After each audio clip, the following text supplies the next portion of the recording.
Studies seminar series, which Dr. Paul Hafferty and the Director of Canadian Studies puts together. So this is one in a series of 4. There is one more talk scheduled for, I think, April 19th. April 19th. And it's Catherine Frost. So as Paul mentioned, I'm this year's Craig Dobbin Chair, which works on a rotation basis. So I happen to be that this year. And I'm very pleased to introduce to you Professor Bloemraad. I hope I am pronouncing this correctly. Did I get that right? Good, good. She is a professor of sociology at the University of California, Berkeley. She's an internationally recognized expert on immigration.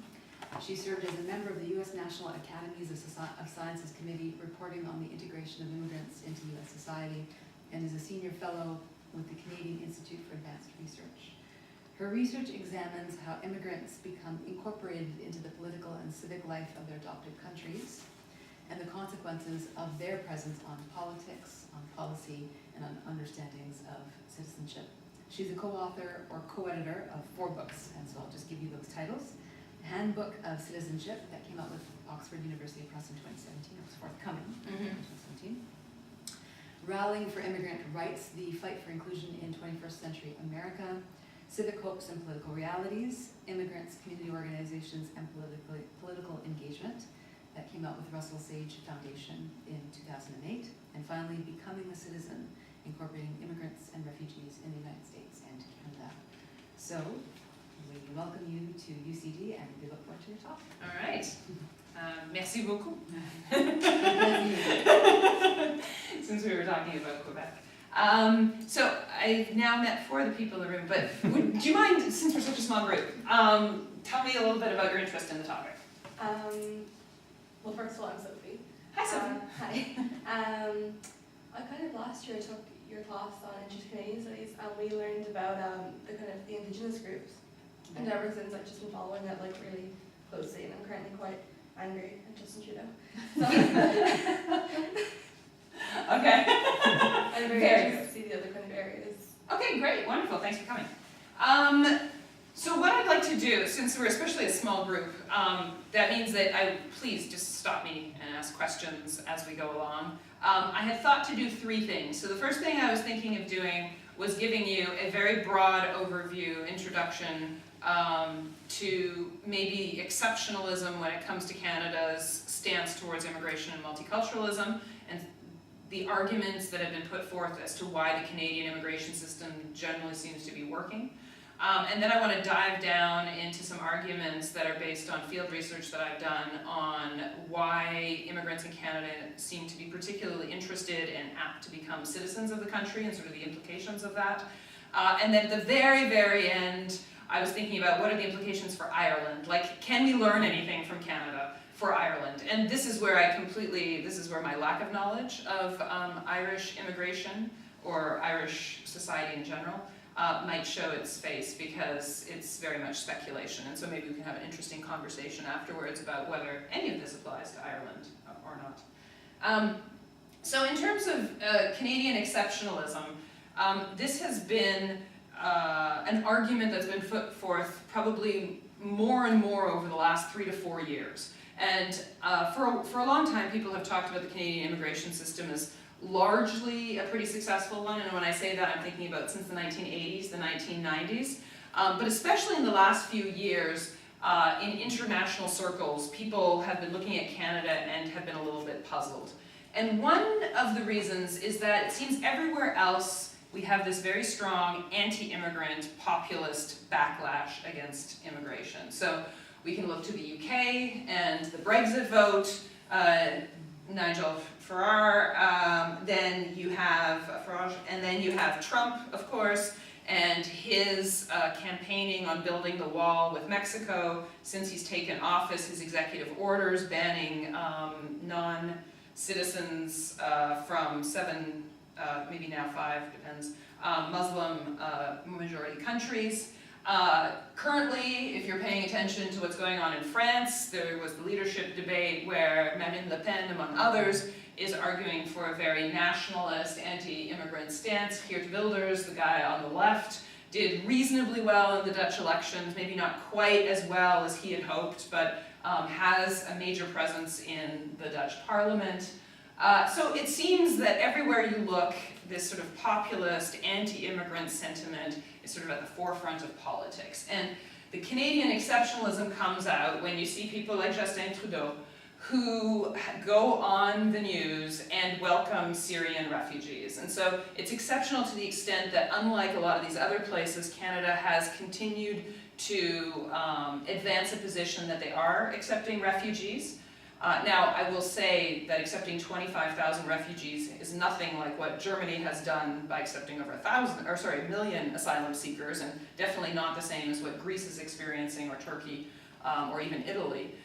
But in the context of sort of Western Europe and the United States, it's a very different message in terms of welcome. And then, as a political leader, has been very prominent in a number of different international fora to advance a sort of pro-diversity, pro-immigrant rhetoric at the national level in terms of Canadian politics. And then also using that as a way to project Canadian, positive Canadian image in the world at large. So what's going on? Why do we have this Canadian exceptionalism? The other thing to sort of note is that it's not just exceptionalism at an elite rhetoric position. So if you look at the elite rhetoric, it's quite different in Canada than in many other places. But even among the general population, if you look at surveys such as by the European Social Survey, General Social Survey, etc., there are questions such as, in your view, should immigration in this country be decreased, increased, stay the same?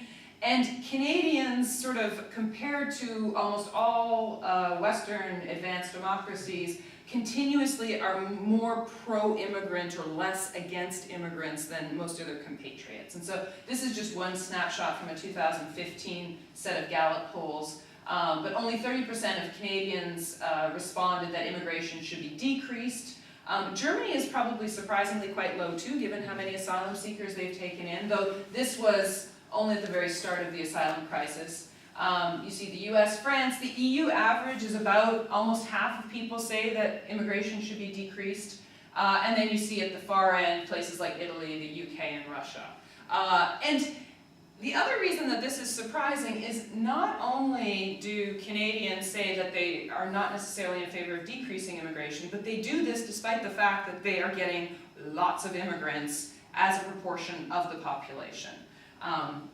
And so to give you a sense of that, if we look at the percentage of foreign-born individuals, which we'll use as a proxy for immigrant, in various countries, 1 out of 5 people living in Canada was not born in Canada. So the level of immigration, or the proportion of immigration in the country is about 20%. This is less than Australia. It's also less than Switzerland. And many people don't realize that Switzerland's actually one of the most immigrant countries in Europe, though these numbers would not make any distinction between, say, within Europe migration or outside of Europe migration. So the Swiss numbers would include lots of people working at the ILO or in the banks in Geneva, etc., etc. Nonetheless, Swiss society and Australian society have very high levels of immigration. But as you can see, Canada has many, many more immigrants as a proportion of the population than the United States. And much more than the UK, France, the Netherlands, all countries that have had this populist fear of immigration. So it's even more surprising, in a way, potentially, to think, why are Canadians okay with the level of immigration when they already have a very high proportion relative to other countries? And if you just want to add on one more sort of, isn't this interesting, what's going on kind of thing, the support for immigration in Canada has actually been increasing over time. So since the 80s and 90s, it's actually become stronger and stronger, which also doesn't quite make much sense when we consider other countries where it's been the opposite trend. So if we think of the UK or the United States, or the Netherlands for that matter, the trend over a lot of the 21st century has been sort of decreasing support, greater fear of Muslim immigration, more concerns about asylum seekers or Islamic migrants, or migrants of Muslim origin. Whereas in Canada, it's been increasing. So that chart there is people who agree with the statement immigration levels are too high. So the green is agree, red is disagree. And you can see that people are rejecting this position increasingly since the late 1990s. So up to the 1990s, through the 70s to the mid-90s, many people, the majority of people in Canada, tended to say, yeah, immigration levels are too high. You have continuing immigration, increasing immigration actually, from the 80s, and then suddenly these trends switch, which is really quite strange. And then if you look at questions about whether refugee claimants are legitimate or not, because, let me take a step back. The US, one of the perennial questions about immigration is undocumented migrants. So undocumented Mexican migration, but undocumented migration in general. And that often leads to sort of hysteria in the popular press. The Canadian equivalent is refugees or asylum seekers. So if there's a boatload of Tamils, Chinese, name your group, that suddenly appears off the coast of BC or off the Atlantic coast, suddenly you'll have all of this, we're getting overwhelmed. And you can see it a little bit in Canadian media today because there are increasing numbers of asylum seekers leaving the United States, going across the border in Ontario and Manitoba, and trying to claim asylum in Canada. And the public is starting to get concerned. So this has been sort of a perennial issue in Canada that people get concerned about, but actually the number of people who say that they're not legitimate are increasing when we look at the disagree. So there has been this increase in sympathy towards refugees over the last little while, including the most recent period where we have the influx of Syrian refugees into Canada. So it's really interesting that the trends in Canada really don't seem to match, at least on paper, or what we see in the headlines in other places. So why? One easy answer, so I'm going to give you two answers that you'll hear often. And then I'm going to tell you that, yeah, that's true, but I'm going to give you some extra answers. So one answer is Canada does well with immigration and the public supports immigration because of the geographic fortune of Canada. And what they mean by that is that it's very hard for clandestine migrants to get to the country, right? So if you are in San Salvador and you want to escape drug violence or the threat to your physical health, it's much easier to cross the northern border into Mexico and then into the United States than to travel the 5,000 kilometers up to Canada. And plus you have this other country between you and Canada, and so you can stop in the US and you don't have to go any further. So there's an advantage there. If we think of a place like Aleppo, where people have been trying to flee for years now, obviously Europe is between Syria and Canada, and it's much easier by boat or on the ground to get into Europe, and so it's really quite hard to get to Canada. Canada does not face the same challenges as Greece or Hungary or Italy or Germany does. And then if we look at Bangladesh, which is actually one of the corridors where you see the most migration happening currently, millions of people are leaving Bangladesh to go work in India and other places throughout East to West Asia.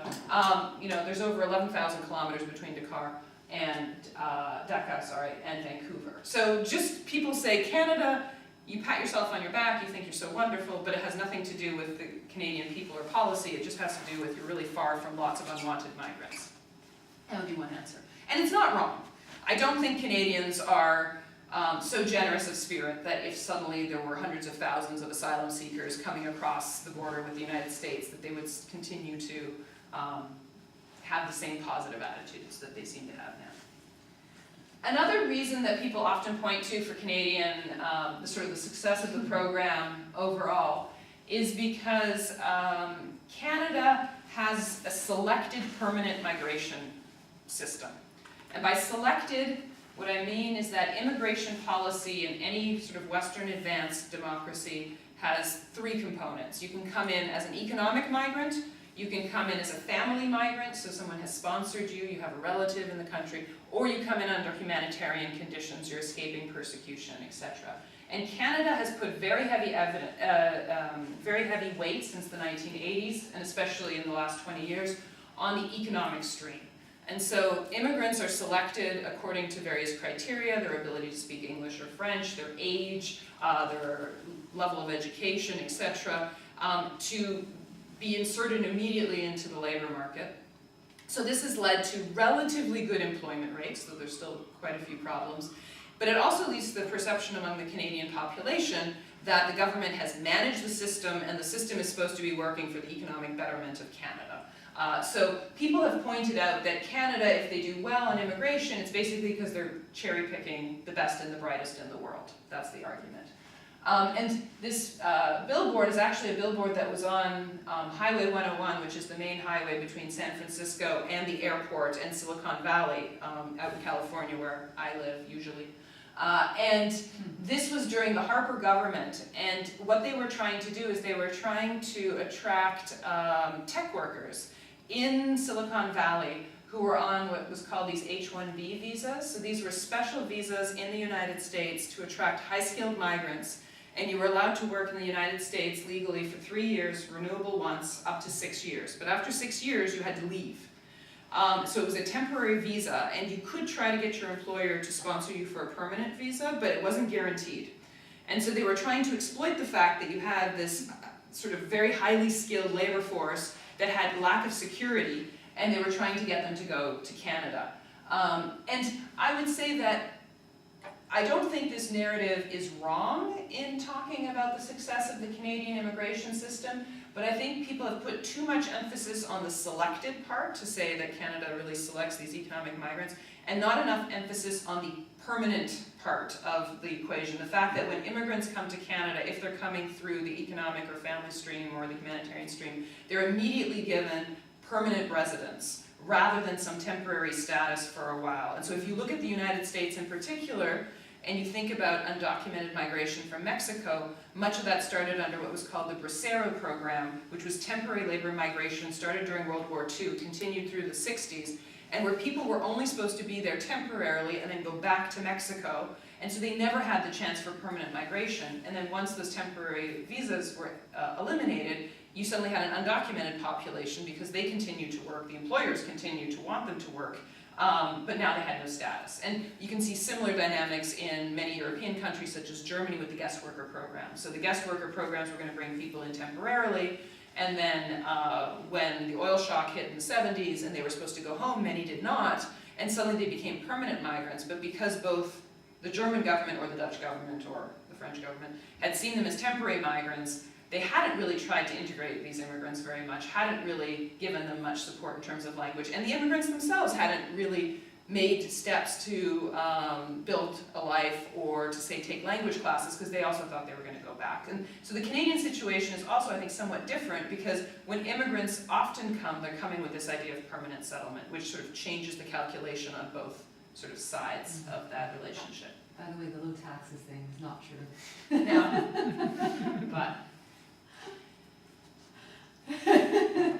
advertising ploy.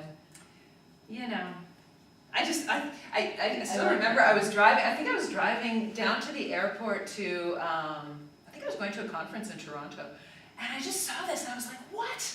And I was on the highway, so I did not stop and take this picture. I just took it from the internet later. But I was so struck by this fact that like a government would pay, and like this ad, because it was a huge billboard on 101, it was like $20,000 or $30,000. Like the government, like, use taxpayer dollars to like say, come to us. I have no idea if they actually got anybody. Probably Trump has done more to increase immigration to Canada than the Harper government. Yeah, we don't need billboards right now. Yeah. So now I want to go beyond those two arguments. So when I go to international fora about immigration, I talk about Canadian immigration, the usual reaction I get from academics or policymakers is, yeah, but Canada, you're isolated, geographically you don't have the same problems as we do, plus you get all of the best immigrants, and that's why it's successful. And I think that's a pretty impoverished narrative, and it also means that Canada can't really teach the world much. I mean, you could maybe say that you could extend economic selection policies elsewhere, but I'm not convinced that that would actually solve any problems, because a number of countries, such as Germany, have started what are called blue cards, modeled on the idea of a US green card, where they're fast-tracking high-skilled immigrants, but it's not actually working, or not as much as they would like. So it suggests that there has to be something more to this magic formula than just economic selection.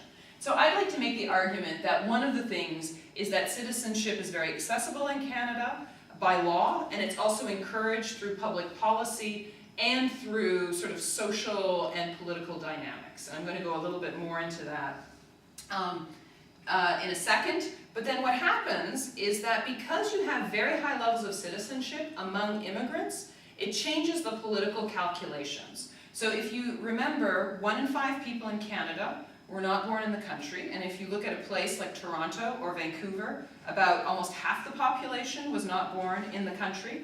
And then if you add on to that there's very high levels of citizenship among those immigrants, that means that you have a very high percentage of immigrant origin voters. Now, voters can support any party. Just because you're an immigrant doesn't mean you're going to support a particular party, but it does mean that there's a lot of votes to be had amongst the parties. And so one of the things that's really remarkable in Canadian politics is that people of immigrant origins, or in sort of the language of race for Canada, visible minorities, are seen across the political spectrum. And so if you think of some of the right-of-center parties in Europe, it would be very, very hard to find a person of color running for office for a center-right party. But this happens regularly in the Canadian case. And you can see that when the Conservatives were in power in 2011, they actually had a pretty good representation of people of color in their caucus. The NDP did better, but the Conservatives were doing basically better than the Liberals, and close to sort of the overall. Still less than the citizen population, but better than the Liberals. And so that's pretty remarkable that you have across the political spectrum people of immigrant origins, and in some cases this is third or fourth generation Canadians, so maybe the lexicon isn't exactly right.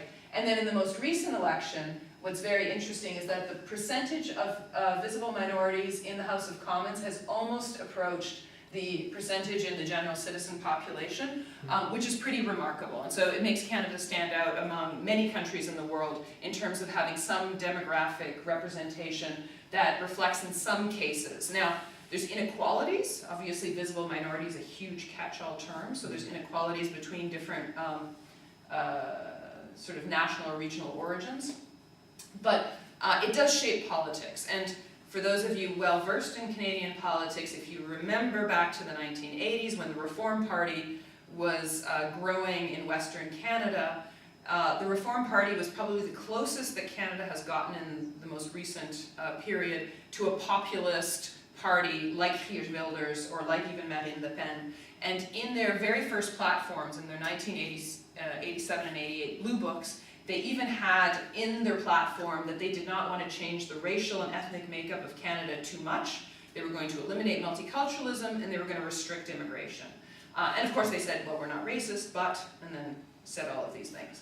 And this party, as it became bigger and started to have to compete in places like British Columbia and Ontario, slowly moderated its position, got rid of throwing away multiculturalism, and then by the time it joined with what had been the right-of-center party, the Progressive Conservatives, it largely jettisoned a lot of that language, and when it got into office, for as much as there's a lot of things that I personally could criticize about the Harper government, they were actually,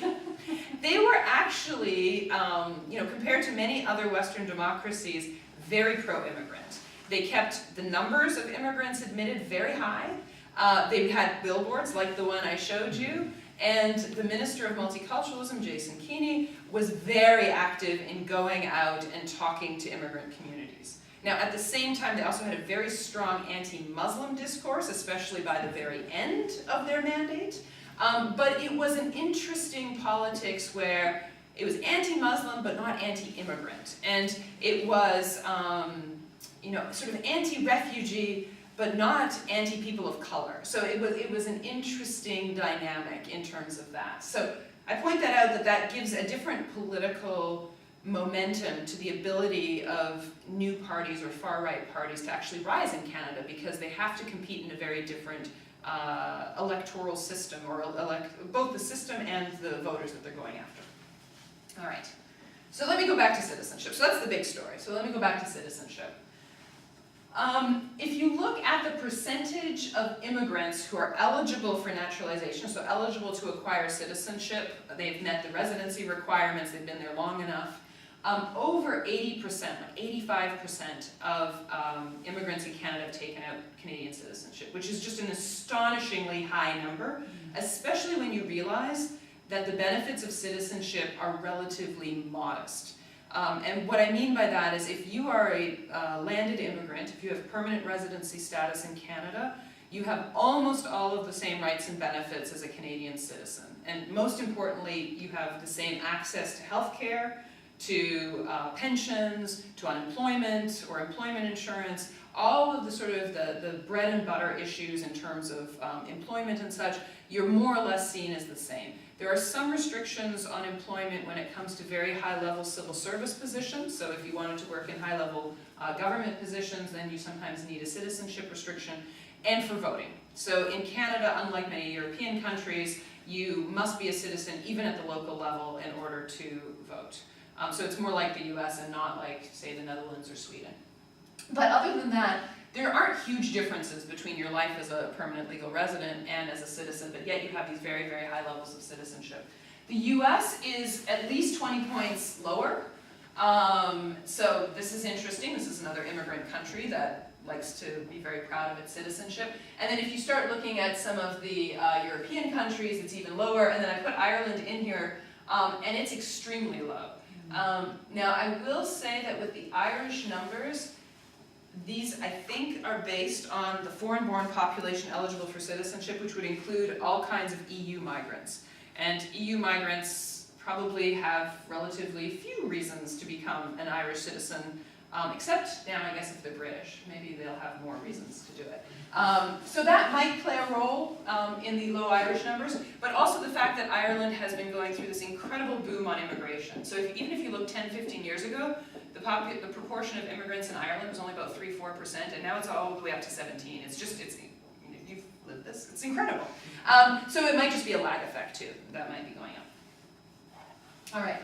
So some of the field research that I did really honed in on the US-Canada difference. And the reason that I was interested in this is having grown up in Canada and having been in Quebec during the 1995 referendum, the story in Canada was Canadians are not very patriotic, it's a fragmented country, there's this province that wants to separate. We don't have patriotism like in the United States. We have this multicultural mosaic, but this is all about us being separate, not unified.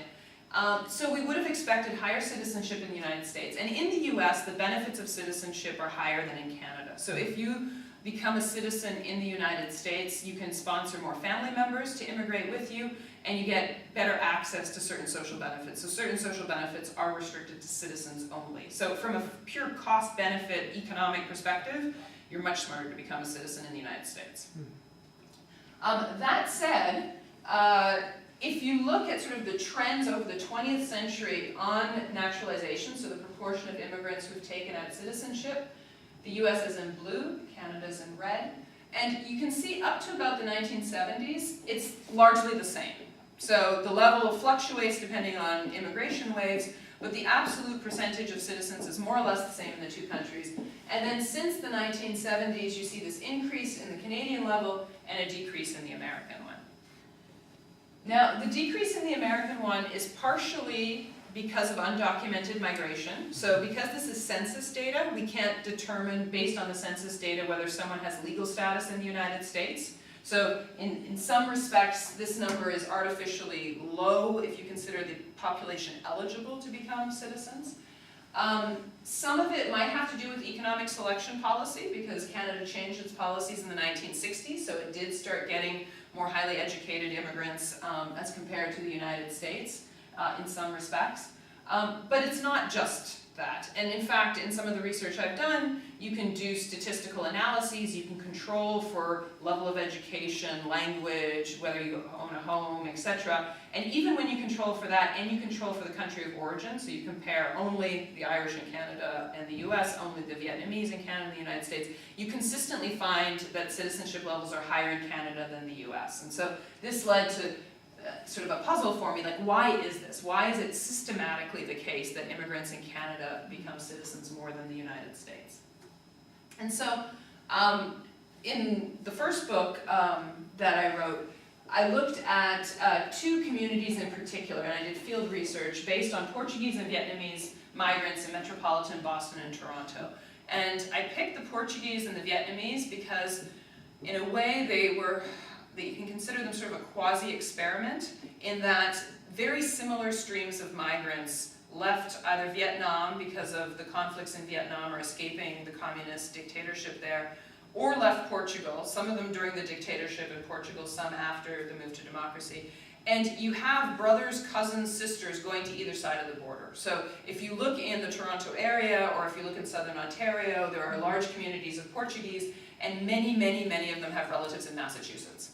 And if you look at the Vietnamese, you'll find that many of them were settled in California, in New England, down actually around Louisiana, and many of them have relatives who are living in Toronto or Vancouver or Montreal. And so you have somewhat similar people in terms of their origins, sort of their backgrounds, but they're experiencing different receiving contexts. And I was interested in figuring out what was going on in terms of political incorporation. And so, based on mostly in-depth interviews, some work with community organizations, talking to some community leaders, but mostly just sitting down with immigrants and chatting to them about how they became citizens, what they thought about their country, etc. I found sort of a number of different mechanisms by which people become citizens and also politically engaged in the place that they're living. And one of them is not very surprising. It's the fact that social ties really help you with integration. And especially, I think, for people who are here, this is probably not surprising, but within the literature on political science, if you look at how they explain citizenship or voting, these are often statistical models with these rational actor assumptions that assume that you're going to vote or you're going to become a citizen, which is because of your wealth, because of your education, because of your gender, etc. And they don't actually talk about relations between people. So people are understood as little marbles in a pot, and some of them have an interest in citizenship and some of them don't. But we don't really talk about the links between people and how people encourage each other to become citizens or not. And it became very clear from the interviews that immigrants often turn to others to help with integration for information. To give you a sense of this, this is from an interview I conducted with a Vietnamese American in Boston. So I asked him, tell me how you became a citizen, walk me through what you did. So he said, I took a course in Chinatown, I had to pay, there were a mix of people in the class, my friends who had already took the course told me about it, right? So he had an interest, he was a refugee, he had an interest in becoming a citizen, but his English was very poor and he had only 4 years of education. So it was facing quite significant barriers in terms of doing this. And his story is not that different from Tila, who was a Portuguese Canadian in Toronto. She also had 4 years of education. Her English was better because she'd come at a slightly younger age, but it wasn't perfect by any means. And so when I asked her the same question, how did you become a citizen? She explained, Manuel, he's the one who taught us how to get the papers. He applied for a supplement from the government to pay him to teach us about the politics to become a citizen, not just me, lots of Portuguese. So it's similar. You have this similar sort of social environment where people are using their networks to find out information or going to organizations to help them do this. But in the first one, Tung had to pay for the class, right? So this was a small entrepreneurial effort in Chinatown where they had somebody who was running these classes, and the fee wasn't very expensive, but he did have to pay. And there was no government involvement, so this would have been sort of a grassroots way of trying to help people. In the Toronto case, there were many stories of people using courses that were offered for free at the public library, at the local Vietnamese Canadian Association office, at a community college. And so there was much more of an infrastructure where there was assistance offered, but it was tied to government funding or government support or some kind of program, either at the local, municipal level, the provincial, or especially the federal level. And this really made a difference because in both the Boston area and the Toronto area, immigrants turned to organizations, but the number of nonprofit organizations and the extent to which the nonprofit organizations sort of spread throughout the city was much more extensive in Toronto than in Boston. And in subsequent research, I found that that's the case in many different places where you just don't have the same civic infrastructure in the United States as you do in Canada. And part of it is just because of a grants and contracting system that exists in Canada that you don't see in the United States.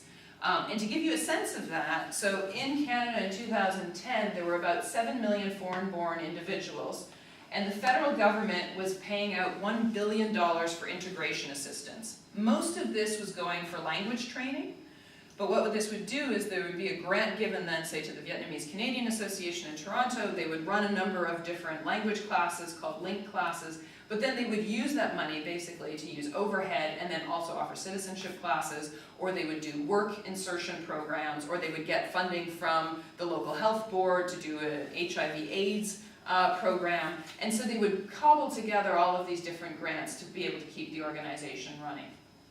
In the United States, you also had this. So for example, the Massachusetts Public Health Board also was giving out HIV/AIDS money to immigrant communities so that they could share resources and information in various languages. But you did not have anything from the federal government to support civic or political incorporation. So at the same time, there were about 40 million foreign-born living in the United States, and the Department of Homeland Security was giving out $18 million in grants, so this is basically pennies per person. And in comparison, the budget for ICE, which is internal border control, so deportation, was $5.5 billion, and the budget for the border control, so this is, I forget what the C stands for, but it's border patrol. These are the people stopping you at the airports and on the land borders. They were getting $10 billion, right? So you can see a difference in priorities, but it also meant real differences in the civic infrastructure for immigrant integration and insertion at a local level.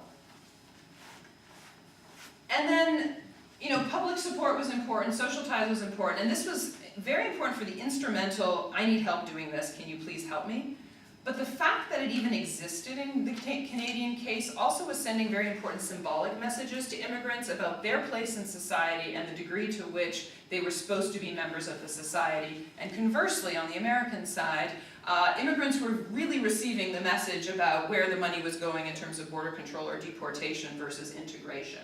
And so this then gets wrapped up as well in the Canadian policies on multiculturalism and very explicit rhetoric about Canada being a place of diversity, a place that welcomes and celebrates the mosaic rather than the melting pot, and I would say a lack of discourse at the federal level in the United States.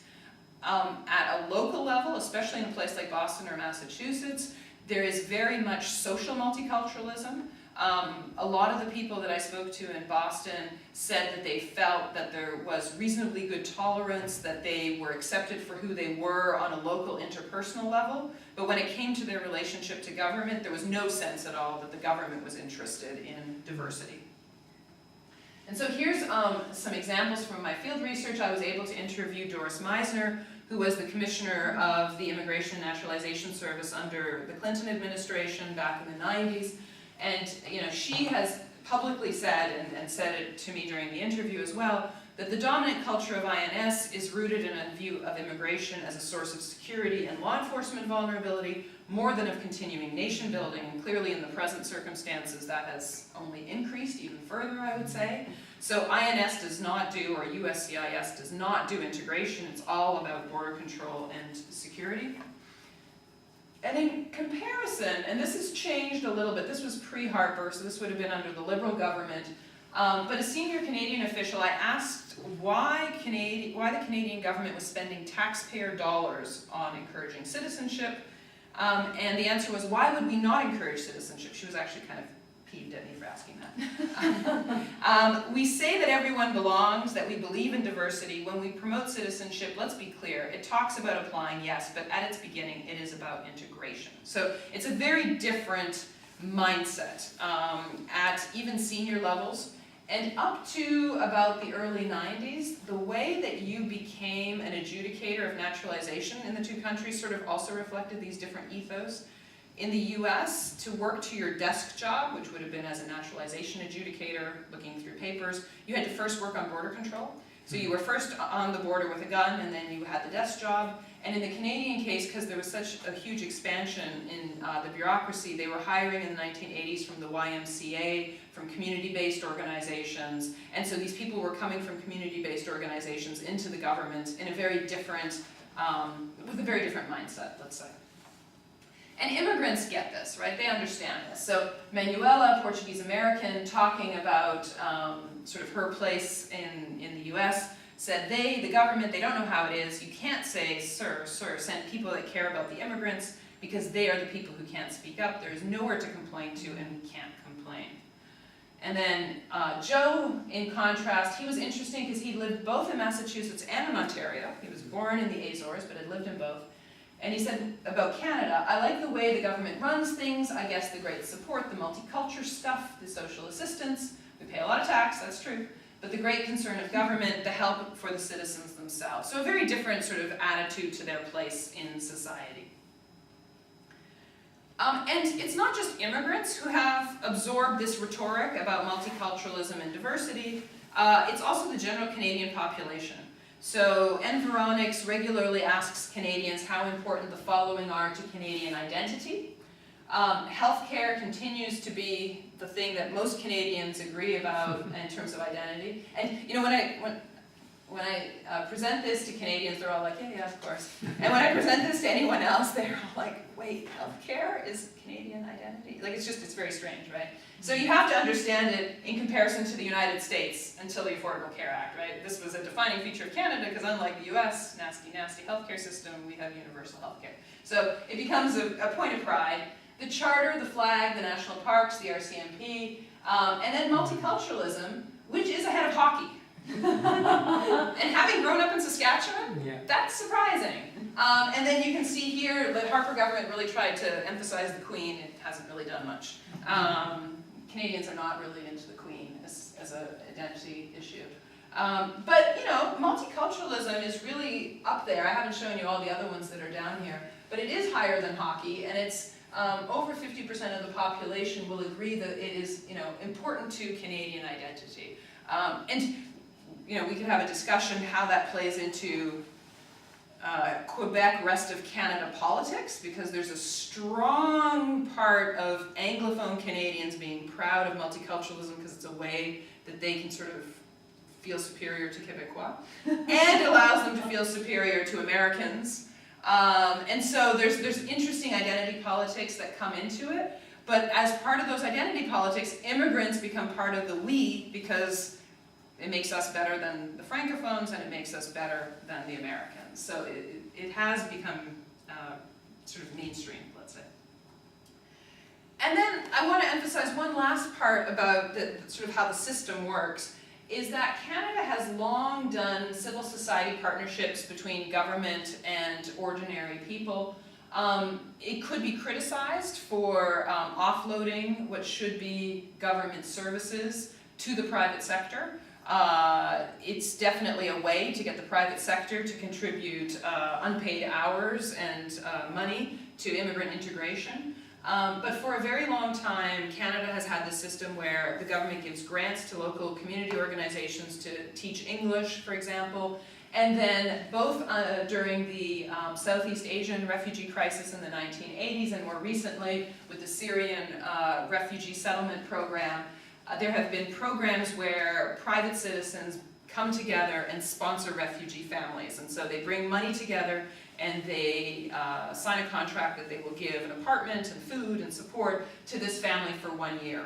And it's hard to distinguish in the research if this is better or worse than a government-run program where you're settled by a government refugee service, but it clearly helps develop those social ties across communities because it allows communities to have dense social ties within their community, so among, say, Vietnamese, Portuguese, Indians, Jamaicans, etc., but it also then develops ties from those communities to other Canadians outside of those communities, and in doing so potentially actually increases the general public's support for immigration. And so when you think about support for Syrian refugees in Canada today, I think part of it is the fact that there are people who have been sponsoring these refugees who are fine, upstanding members of Canadian society, and then tell their friends about the fact that my Syrian family is really nice, or like my Syrian family, you know, is doing well. Or they might explain the problems, you know, you think that they should work, but do you realize that the family that we're working with, he only has 4 years of education, etc. So it has the, I don't know if it's the function or the result of exposing many more non-immigrants to immigrants in a way that you might not otherwise see. And especially, I don't think you would see this in Scandinavian countries, where you have much more of a state top-down sort of approach to immigrant integration. So if we have to explain Canadian exceptionalism, I would argue that you want to talk about geography and the fact that there are relatively few undocumented migrants. And I can talk about some of the problems I see potentially looming on the horizon for Canada on that level. That it's a permanent managed admission system, that you have accessible citizenship.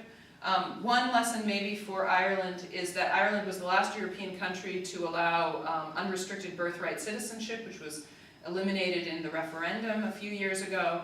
Canada's like the United States, it still allows unrestricted birthright citizenship, and I think this has been very important as part of the integration. So to the extent that Ireland is thinking about future citizenship reform, I would probably advocate against restricting birthright citizenship or not allowing citizenship for the second generation. Diversity has been part of national identity. The government and civil society partnerships, I think, have played an important role, and then there have been important leadership functions, and there's political institutional reasons why the Canadian story is different from elsewhere. And so then the question becomes, okay, so Canada's exceptional, that's nice, can we learn from it? And so this is where I'm speculating. Okay, this is where I go off my research into speculation land. So clearly there's been a multicultural debate. Joanna, this is, Cox and Forkham are immigrant restriction. It's an immigrant restrictionist set of cartoons. If you want any for your teaching, that's a good place to go. So multiculturalism is seen as bad. You know, it's seen as a way of bringing in the terrorists who probably are Muslim. And accommodation is supposed to be a problem. And I won't go into sort of the academic debates on this, but not only are these debates in the public, but you see serious philosophical and academic arguments about why multiculturalism might be problematic. There's the argument that there's fragmentation and it undermines national allegiance and common citizenship. You can think of people like Samuel Huntington, even maybe David Miller in the UK. Undermines social cohesion and civic and social cohesion, especially for collective redistribution. This is the argument from the left in countries such as Sweden and the Netherlands, where they say that diversity is undermining the sense of collective we need to make sure that we have a good redistribution system, and that if it becomes too diverse, we're going to lose that, and therefore the welfare state is going to collapse. And this is the, that's more the argument of the right. And then this, Ruud Koopmans, sociologist and political sociologist in Berlin and Amsterdam, has argued that multiculturalism creates socioeconomic ghettoization by encouraging people to stay in their communities, and by doing this, it impedes linguistic and labor market integration. So there's been a number of arguments about, you know, multiculturalism is bad, don't do what Canada does.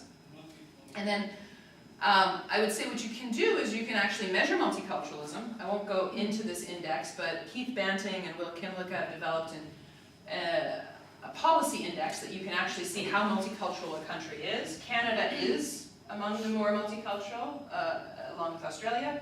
Ireland used to be a very weak multicultural state according to this index, but more recently has now moved up into the modest category.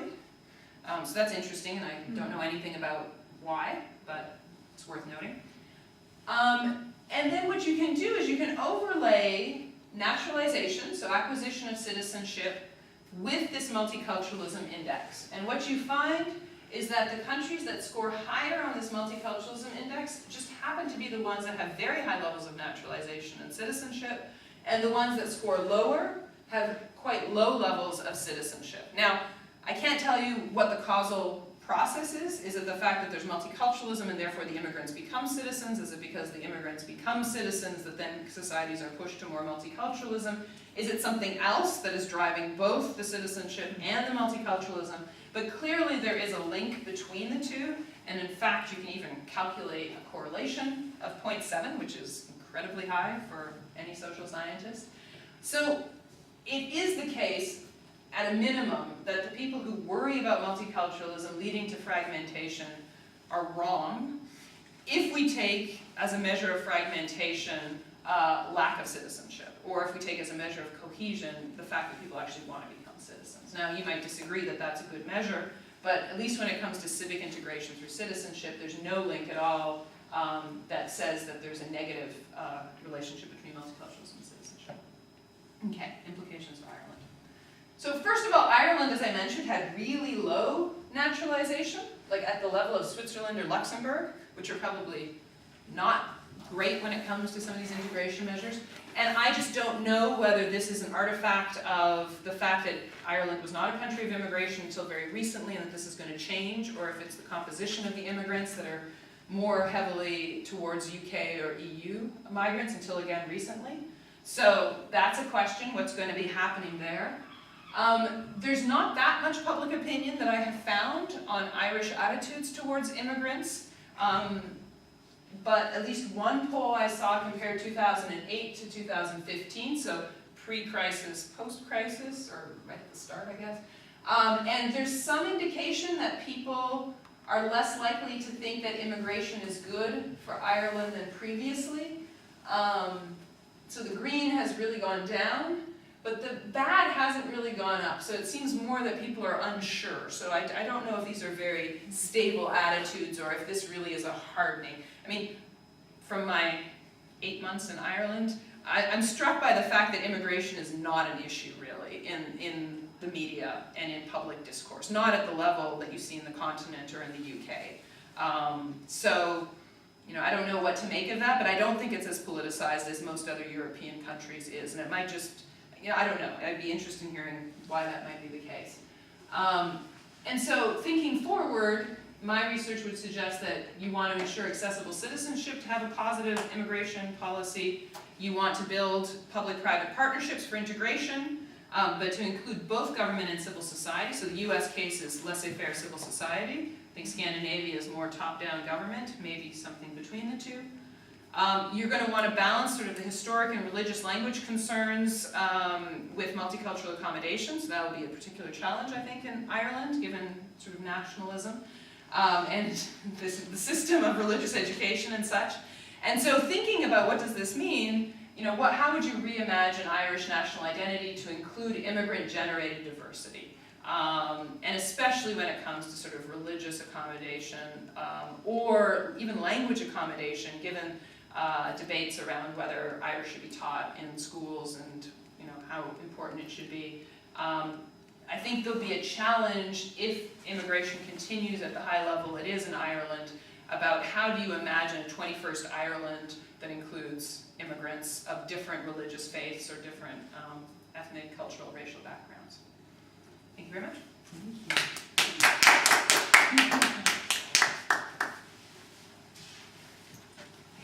Yes, right, I have to ask. Well, you say, so then we now have time for questions. We now have time for questions. Thank you, Paul. Are there any questions for? Or I'd be like interested in thinking, if anyone knows something about what's been going on in Ireland with immigration, I'd love to hear thoughts on that too. Well, I just make a few observations and then perhaps come to the Irish side. Just in terms of proportions opting for citizenship between the US and Canada, I think differences may be largely accountable for on the basis of eligibility and obstacles rather than personal choice in the matter or choosing. In the US, even people with green cards have difficulty becoming citizens, whereas in the Canadian context, you are admitted, if you are admitted with landed immigrant status, you have an automatic right to citizenship after a particular period of time, after 2 years, given that you speak the language, etc. So there are no obstacles there.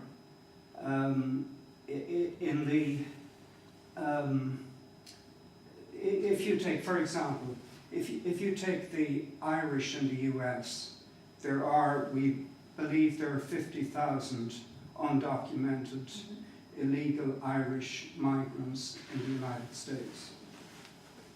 They can't apply for citizenship. The only way they can gain access to any form of legal protection there is by leaving the country and in all probability they won't get in because they've been there illegally.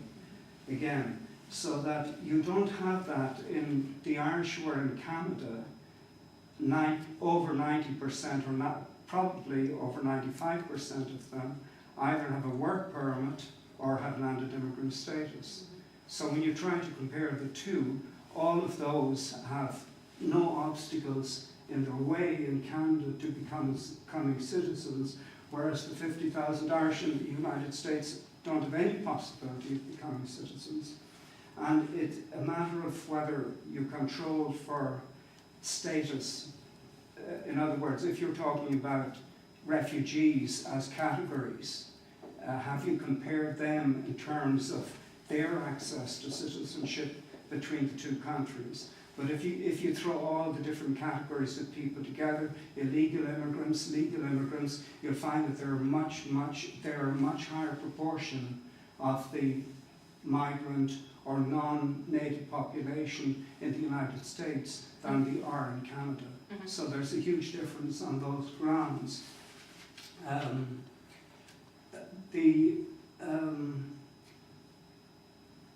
Let's say, in terms of accessing, incidentally, the citizenship issue here for being born here, the actual problem which arose was that many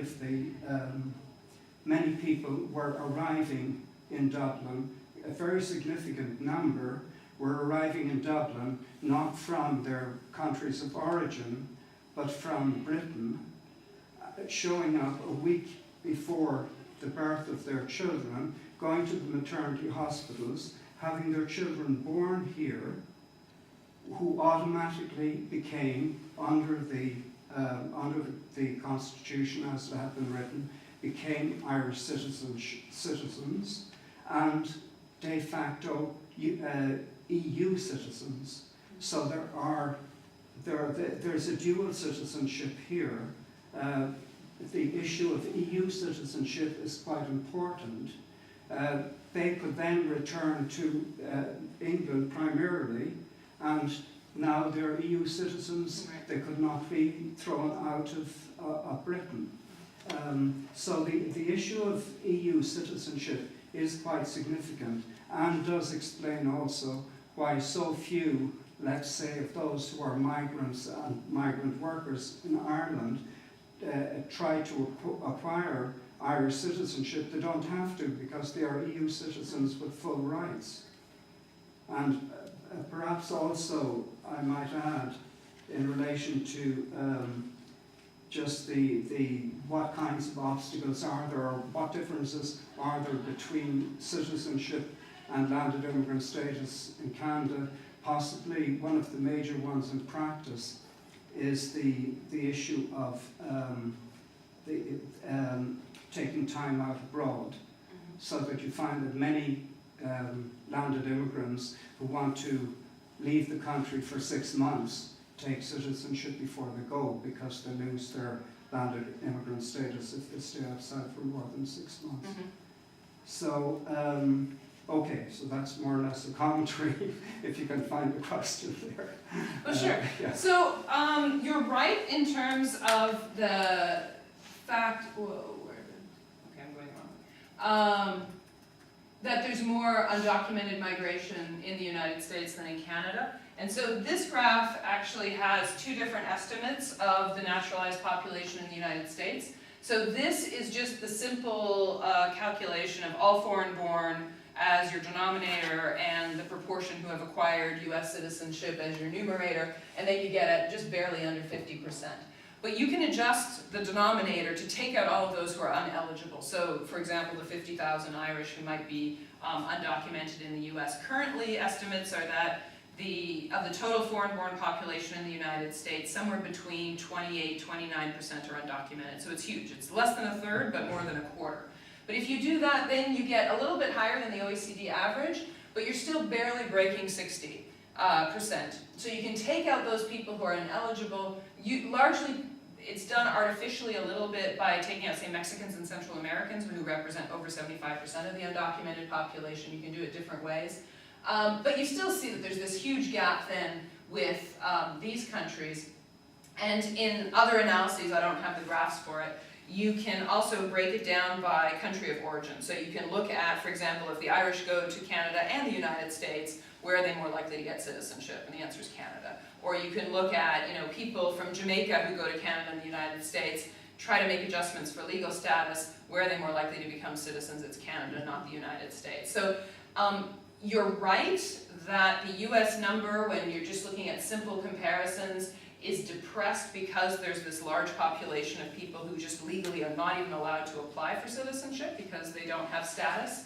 But even when you make those adjustments, the United States looks pretty average. It doesn't look anywhere near what we might expect given this rhetoric of patriotism and American identity. And I think the Canadian one is really kind of exceptionally high, given that as a landed permanent immigrant, there aren't that many advantages. So you can lose your landed permanent immigrant status in Canada, which might be one reason that you become a citizen, but it's the same in the United States. If you're outside of the country, if you're on a green card in the US and you're outside of the country for more than 12 months, then you are subject to reinspection and your green card can be pulled. So that's the same.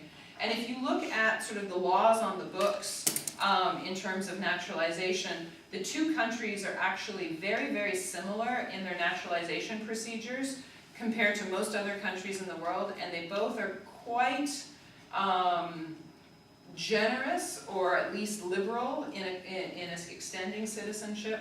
So in Canada, you have to wait 3 to 4 years after you become a landed permanent immigrant before you can apply for citizenship, and then as you mentioned, you have to show that you can speak English or French, and you have to answer questions about Canadian history or politics. Canada likes to ask questions too about resource economies, like where is the breadbasket of Canada, it's in the prairies, etc. And in the United States it's the same. So you have to wait 5 years, or only 3 years if you're married to a US citizen or you've served in the armed forces, it can go down to 1. And then after 5 years you apply, and you also have to show that you have English ability, and you have to answer 10 of 100 questions, and the 100 questions range from what are the colors on the US flag, to who becomes the president if both the president and the vice president are killed or die, who's allowed to declare war, so there's these kind of questions. So actually, when you compare that to countries such as Switzerland, which has, I think it's 10 or 12 year waiting period, you have to prove very high levels of competency in French or German or one of the other official languages. And until very recently, until the last 10, 15 years, in some municipalities, you even had to be voted on to be a citizen by other people who are already citizens. So like if you wanted to become a citizen of a particular municipality, all of the other citizens were allowed to vote on whether you were allowed to. So sort of a very high level of scrutiny, let's say. So I'm doubtful that the difference between the US and Canada is merely a function of the ease by which you become a citizen. I would go a little bit further and say that it's one thing to have the law on the books, but clearly the way the US implements it is quite different from the way Canada implements it. And then in sort of the research I've done, it's not so much that people in the US can't become citizens once they have landed permanent immigrant status or LPR status. It's that they keep putting it off, and it's because they think it's going to be hard, or they think that it doesn't really matter, or they think that they're going to do it because they want to sponsor their mom, but this year's not the right year to do it. And so it's partially, I think it's unconscious that they're not encouraged, they feel like it's going to be really hard, they don't feel particularly welcomed, and then once they do it, many of them find it actually surprisingly easy, and they don't find the examination itself that hard, but they don't even take the step to apply. So I would make the argument that in the United States, one of the biggest barriers is just convincing people to apply for it, rather than the process itself once you're in it. And then in terms of Ireland, it's very possible that the reason that Canada and the United States have been able to hang on to birthright citizenship is precisely because both of them do it. So you don't necessarily have the same possibility to have this gaming of the system There have been stories in both Canada and the United States. In the US on anchor babies, so moms who come over from Mexico into the US to have their children, so their children can be birthright citizens in the United States, or in the Canadian case, birth tourism, so people who come from Asia, especially China, come to Vancouver, have their child in Vancouver, and then go back home, but then the child has Canadian citizenship. So, and I have not seen any good academic estimates as to how many people actually do that, so what is the reality versus what the media says. But it is the case, I think, that in the European context, given that no other European country was offering birthright citizenship at a time when Ireland was because of the peace agreements, it might make a different calculation than you might find in North America. Yeah, just a slight observation. Yes, no, I would agree with you on that, they reworded the Constitution, the agreement actually, with the agreement of both countries, to avoid what they saw as arising out of the wording which had been agreed upon. I do think the openness in the Canadian system is much broader and encompasses all of the kinds of things that you've been saying in terms of ideological and attitudinal differences and the welcoming approach and all of that. But I think that also extends to very specific items like Canada allows for dual citizenship, so that when you become a citizen of Canada, you can retain your citizenship in another country. This is not the case in the United States. It is actually effectively the case in the United States. So when you become a US citizen, you have to swear the oath of allegiance, and in swearing the oath of allegiance, you say you abjure and renounce all prior nationalities. But in the 60s and 60s actually, the State Department would go after Americans who became citizens of other countries and then take away their citizenship. So it was an act of renunciation, especially in the context of the Vietnam conflict. But in the 1980s, the State Department issued a series of memorandums basically allowing dual citizenship. So it's an interesting situation that currently under US law, there's nothing against dual citizenship. In fact, there's been Supreme Court decisions allowing US-born Americans to have dual citizenship. So there's been a number of cases of a US-born American serving in the Israeli army, for example, or even running for office. And previously that was seen as an act of renunciation of American citizenship, but no longer. So they were able to say, no, I'm allowed to do both and I'm allowed to have both. The one question mark does become some of the naturalized citizens, given that you're supposed to swear this oath of allegiance, but in reality, nothing happens. So the discourse is very different, but people in the US do travel with two passports, and they probably can get away with it. Other questions or comments? I have one. Just a comment and then maybe into a question. You were talking about how the Canadian government was advertising in Silicon Valley.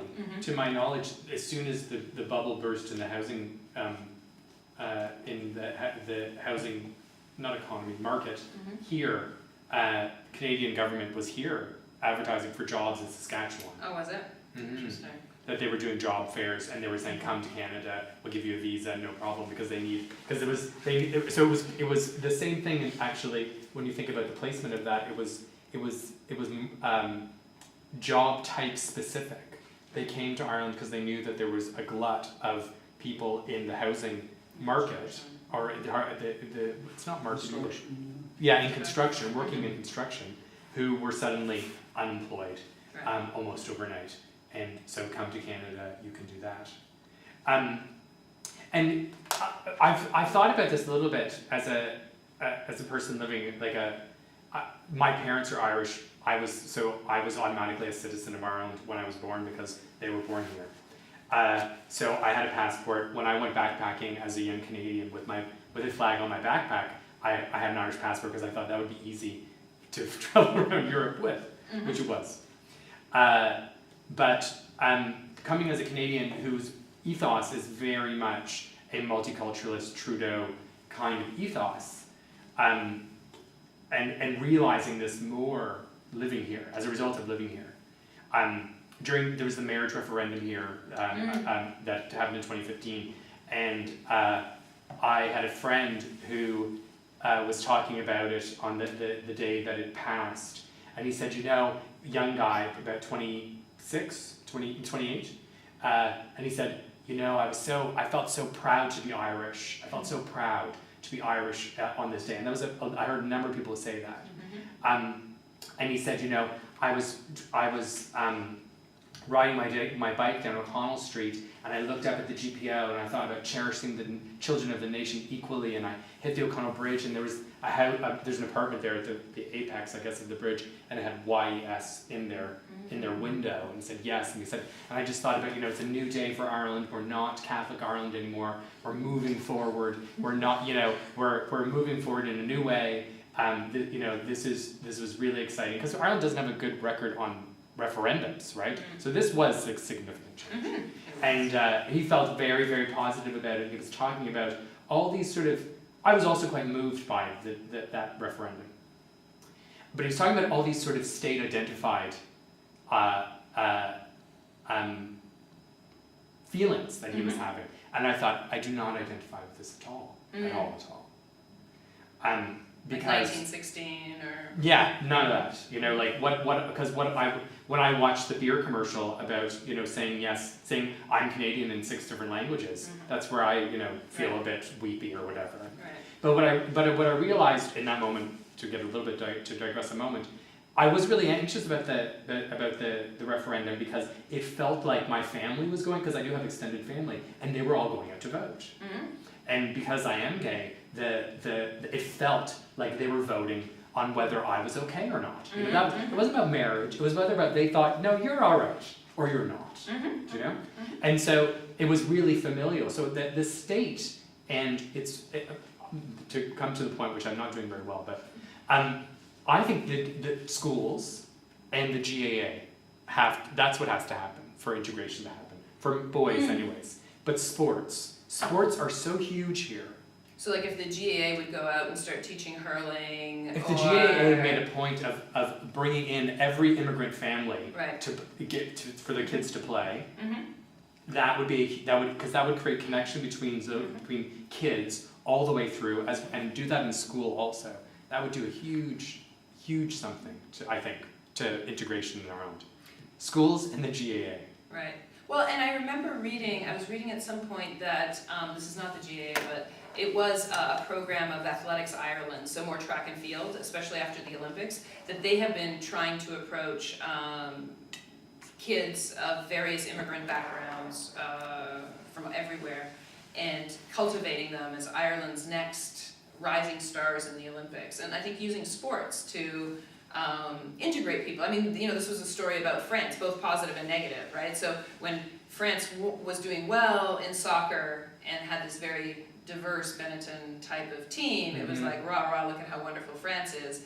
And then, I don't remember if you guys remember, but at one point the team did very badly, and there were all these speculations in the media about how they had played badly and not as a team because of the diversity of the team. So diversity was bad because they weren't properly French, and all of the tropes. And so it was an interesting moment that if you look at sort of French sports, there's moments that the soccer team unifies, but there's also this moment when it has amplified, or negative sort of amplification, negative possibly, in terms of that. But I think one of the stories, like one thing that I didn't mention here is and this is not my area of research, but is how multiculturalism has completely changed, I think, almost all of the Canadian education system, and I don't know enough if it's all 10 provinces or not, but you now have this very standard trope in Canadian education from primary school through to high school of when you learn Canadian history,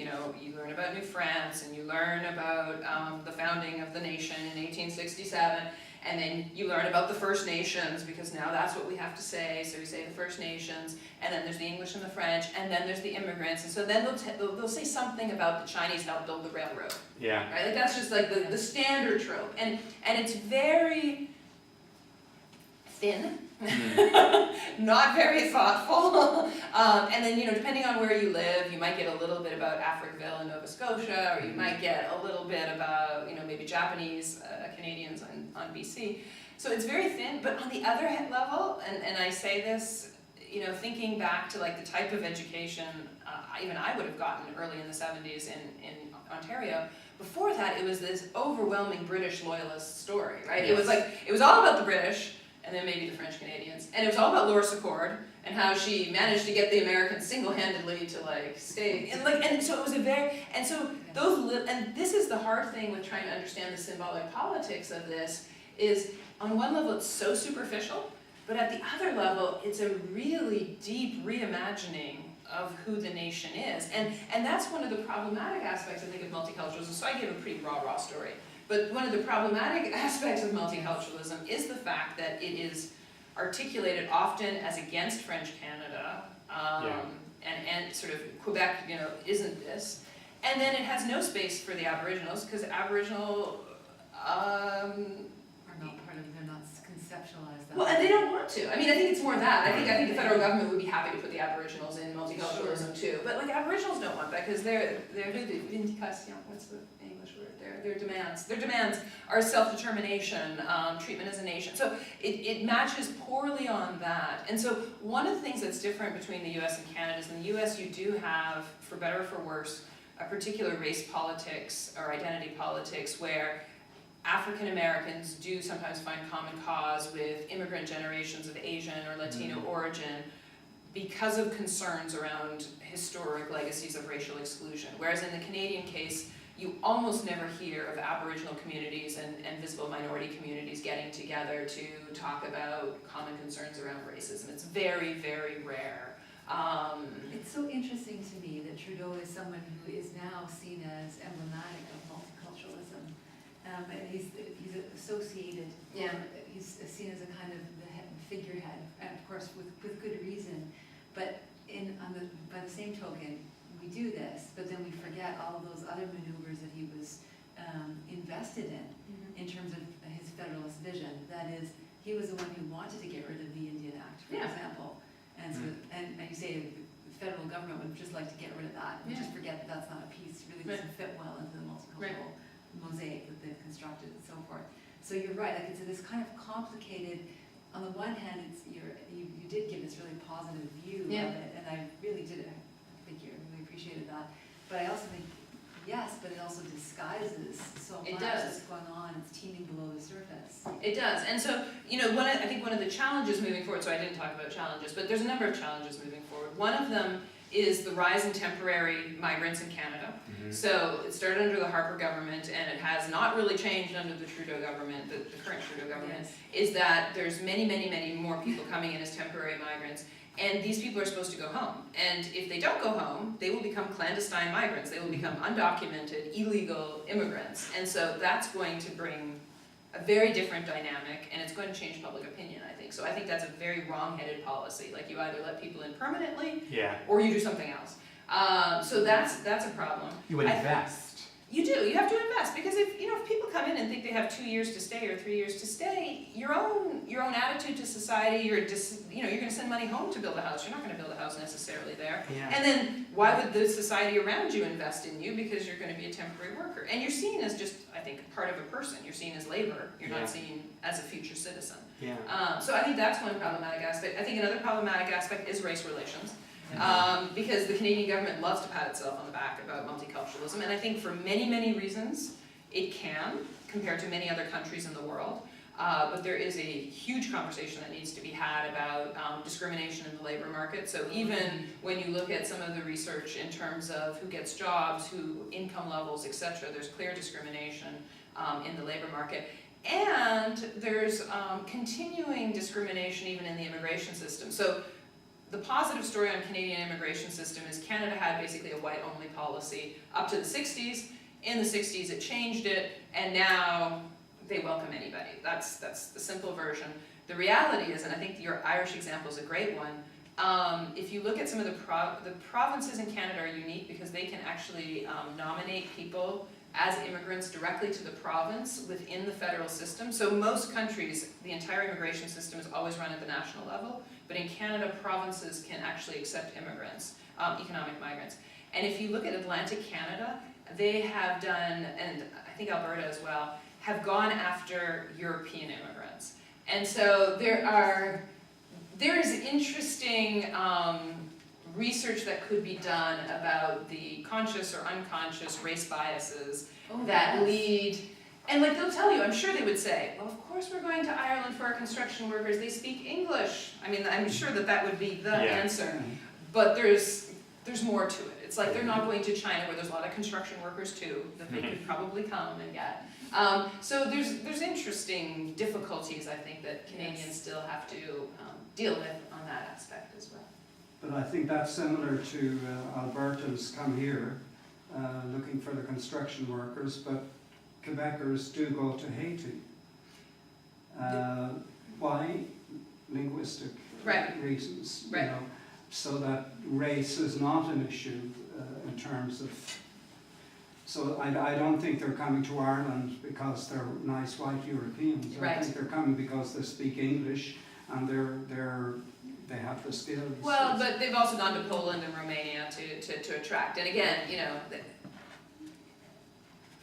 having heard from like, you know, even like PEI or Nova Scotia has their own little immigrant program, and they sort of pick where they think it would be worthwhile to recruit. But you're right that Quebec, I mean, this is the interesting thing about immigration in Quebec. Because the Quebec government put such a priority on language, they have welcomed historically Haitian migrants, Lebanese migrants, Vietnamese migrants, you know, basically all the former colonies of France. And it has been in a really quite colorblind way. And if you look at popular culture in Quebec, there is a level of integration of people of different racial or ethnic backgrounds that is pretty remarkable. Like if you look at the, you know, the comedy scene or the music scene or whatever, there is a wholesale sort of acceptance of someone who's Haitian Canadian is completely Quebecois.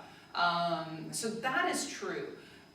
The thing that I think is interesting in Quebec, which might have resonance with what you were saying in terms of marriage equality, is that the Muslim question or the Muslim problem has been imported from France, and this is my view on things. So I feel like Francophone Quebecois intellectuals are so hooked into intellectual discourse in France that they have imported all of these concerns around secularism and the veil and feminism into Quebec, and that makes a conversation that is quite different in Quebec as compared to quote-unquote the rest of Canada. And you especially see it around secularism. So in Quebec, even very lefty, well-educated Francophone Quebecois will say women should be forced to take off the veil, you know, this is an affront to women. And like, they'll totally say that. They'll say that, yes, and they will be completely on board with restricting the public service, the civil service, only to people without a veil.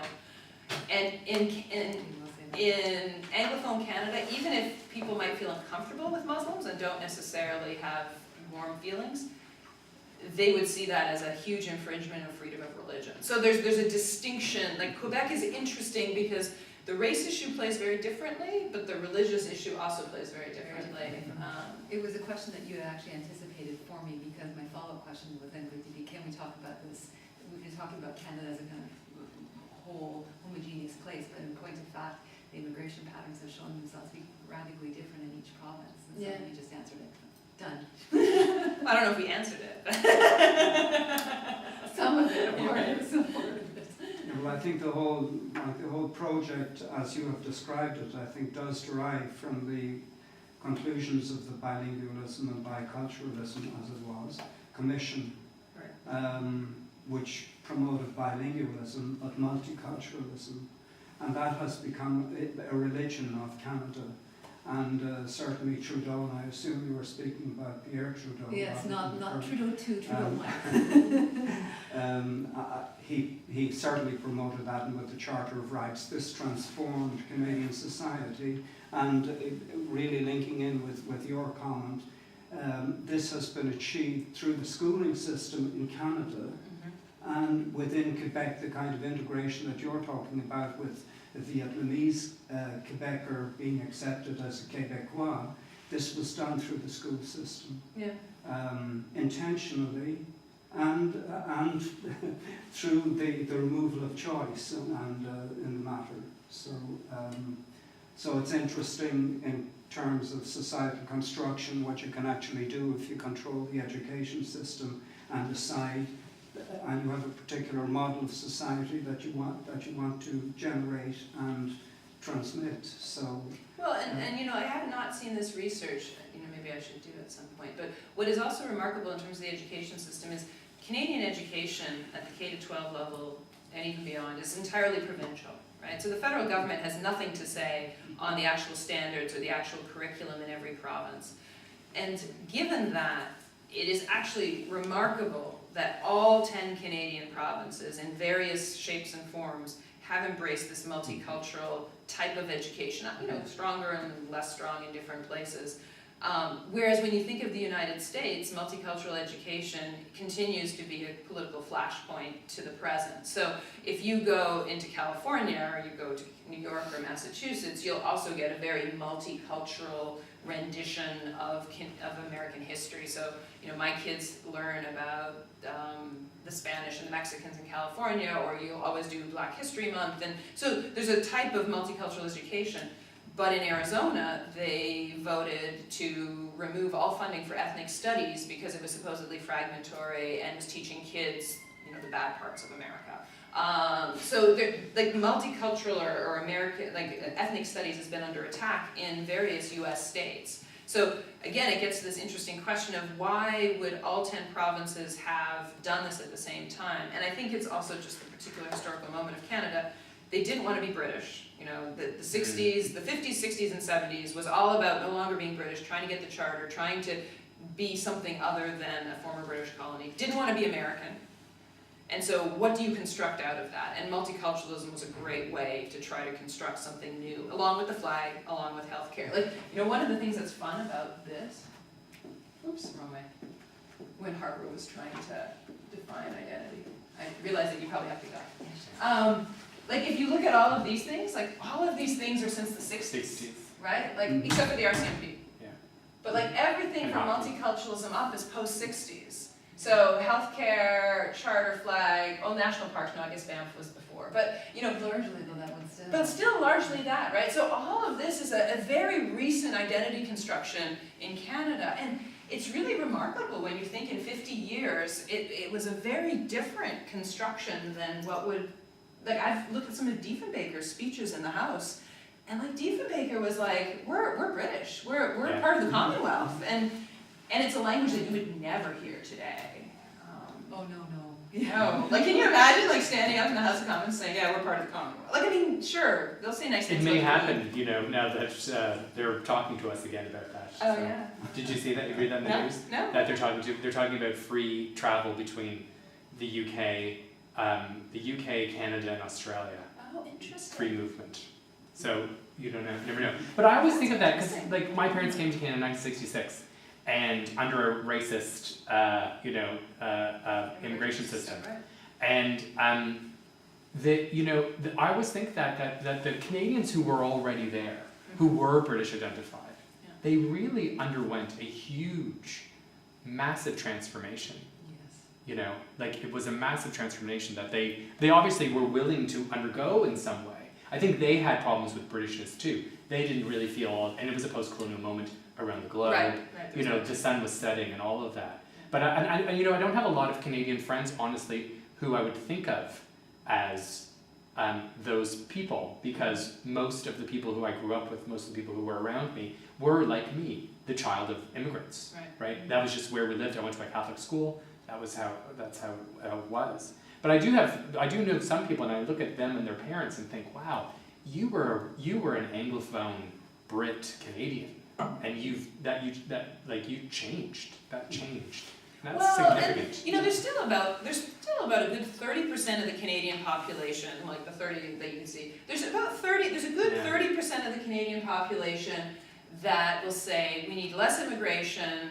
I don't really like multiculturalism, or they won't maybe say they don't like multiculturalism because it has become apple pie, but they'll say that immigrants do not adopt Canadian values sufficiently. So I would say there's a good third of Canadians who are very ambivalent, if not outright hostile.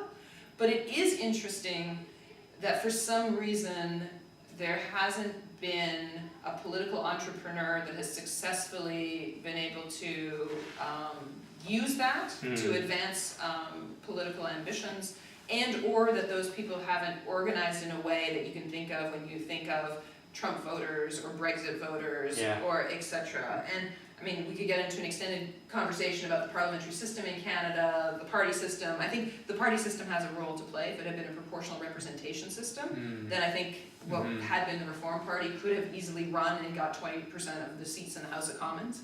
But you're right, like, and I think for some people it's very ambivalent. I remember when we first moved to Toronto, our neighbors were very Anglo-British background Canadians, and we went to Agincourt, and they moved out of Agincourt because it got too Chinese. Right. That's the language, right? So they moved to Markham, and so they moved to, like, there was white flight going on. Yeah. So there, I think there was definitely white flight, but it hasn't had a strong political expression.